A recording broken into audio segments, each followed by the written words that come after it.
क्या करूं, 5 महीने हैं, आराम से पढ़ाई कर लूंगा। एग्जाम अभी बहुत दूर है, थोड़ा मोबाइल चला लेता हूँ, बाद में पढ़ाई कर लूंगा। अरे बहुत टाइम हो गया है, अब कल पढ़ूंगा। ऐसे करते हुए 2 महीने, फिर 1 महीना, फिर 15 दिन बीत गए। 2 दिन ही रह गए हैं, कल एग्जाम है। यार फर्क नहीं पड़ता, चाहे 1 साल हो, 1 महीना हो, या फिर 1 दिन ही क्यों ना हो। 1 दिन में भी बहुत कुछ हो सकता है, लेकिन कुछ करो तो। यूं योजना बनाते रहोगे तो जो समय तुम्हारे पास है वो भी समाप्त हो जाएगा, फिर एग्जाम भी हो जाएगा और तुम ना योजना ही बनाते रहोगे। मेरे दोस्त, कोई फर्क नहीं पड़ता तुम क्या योजना बना रहे हो, तुम तो कभी ये भी नहीं जान पाओगे कि जीवन तुम्हारे लिए क्या योजना बना रहा है। याद रखना, इंसान के जीवन में सबसे महत्वपूर्ण होता है कर्म, क्योंकि भाग्य से जितना अधिक उम्मीद करोगे वह उतना ही निराश करेगा। कर्म में विश्वास करोगे तो तुमको तुम्हारी कल्पना से अधिक ही मिलेगा। मेरे दोस्त, अपने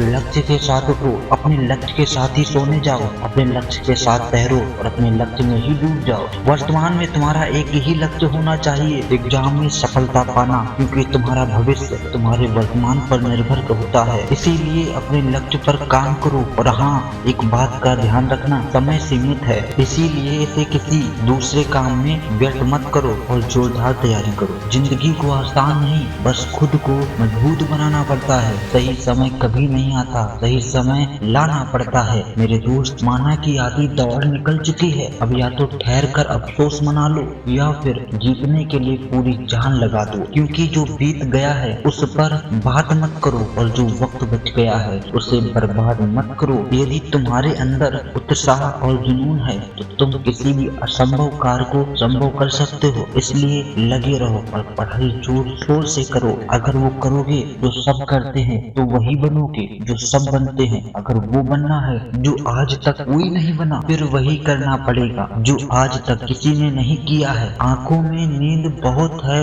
मगर सोना नहीं है, यही समय है कुछ करने का, इसे यूं ही खोना नहीं है। नींद, गुस्सा, डर, थकान, आलस और काम टालने की आदत, अगर इनमें से एक भी आदत तुम्हारे अंदर शेष होगी तो तुम जीवन में कुछ भी नहीं कर पाओगे। इसलिए इनको आज से ही बाइकआउट कर दो और अपने जीवन में बड़े लक्ष्य बनाओ, क्योंकि जब लक्ष्य बड़ा होगा तो उसके लिए संघर्ष भी बड़ा करना पड़ेगा। आज अंधेरा है जीवन में तो कल रोशनी की किरण भी आएगी। बदले हुए हालातों को देखकर हर गली मुस्कुराएगी। कोशिशों का सफर तुम यूं ही जारी रखना पूरी शिद्दत से, मंजिल खुद ब खुद तुम्हारे सामने आकर खड़ी हो जाएगी। भरोसा खुद पर रखो तो ताकत बन जाती है और दूसरों पर रखो तो कमजोरी बन जाती है। पृथ्वी पर ऐसा कोई व्यक्ति नहीं जिसको समस्या ना हो, और पृथ्वी पर कोई समस्या ऐसी नहीं है जिसका कोई समाधान ही ना हो, क्योंकि मंजिल चाहे कितनी ही ऊंची क्यों ना हो, रास्ते हमेशा पैरों के नीचे ही होते हैं। सफल लोगों के पीछे मत भागो, बल्कि अपने कर्म लक्ष्य की ओर ध्यान दोगे तो एक दिन तुम भी सफल लोगों में गिने जाओगे। तो just focus on your study.